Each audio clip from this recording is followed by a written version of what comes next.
This new update from Lofty, and I see a lot of updates with them adding different kind of properties. I don't think that's really totally newsworthy necessarily, but this is interesting because this is a whole new category.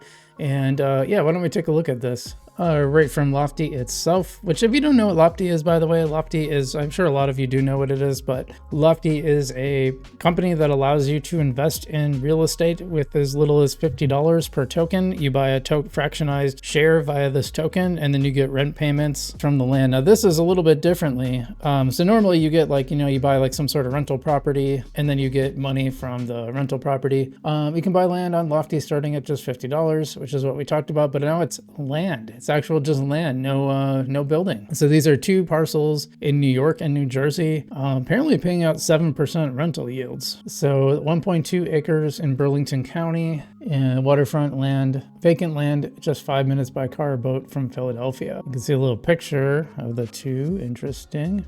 So that's pretty interesting. I don't know, where's the rental yield coming from? Or is it just maybe they just put that in there because there was a hotel property in Tulum that was paying a rental yield even though it wasn't open yet, and then eventually it just sold, so you end up getting your money back. So that ended up being not a bad little gig there. So that's probably what's going on here, I'd imagine. Owner's plan is to sell the land in 3 to 5 years and realize the appreciation. A governance vote will take place at this time to determine if investors would like to sell the land. So yeah, that's interesting. They also have drone footage. If you want to dig into the drone footage, you can watch that. But apparently the New York one is farmland, apparently 30 acres of farmland, and they're also hoping to sell in 3 to 5 years. So it's a little bit different of a play. Now I've talked about Lofty. I've made plenty of videos on them, and what happens with a lot of these, it's actually amazing how many of them are not paying rent.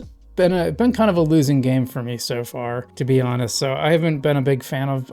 It's not their fault necessarily. I think it's good what they're doing. I just don't think it's a good investment overall when there's other ways to make much more money. But well, plus the main factor too is like I feel kind of stuck in them because one of the big things I've been waiting for is for them to have the automatic market makers work on your wallet that's not a Lofty wallet but your actual Para wallet. I've heard that was coming soon. I haven't seen anything about it, and if it's updated, my apologies, but I've been waiting for a very long time for that change. To me, that should be high up on their list, and I see them doing a bunch of other stuff. In my opinion, first and foremost, they should get to that.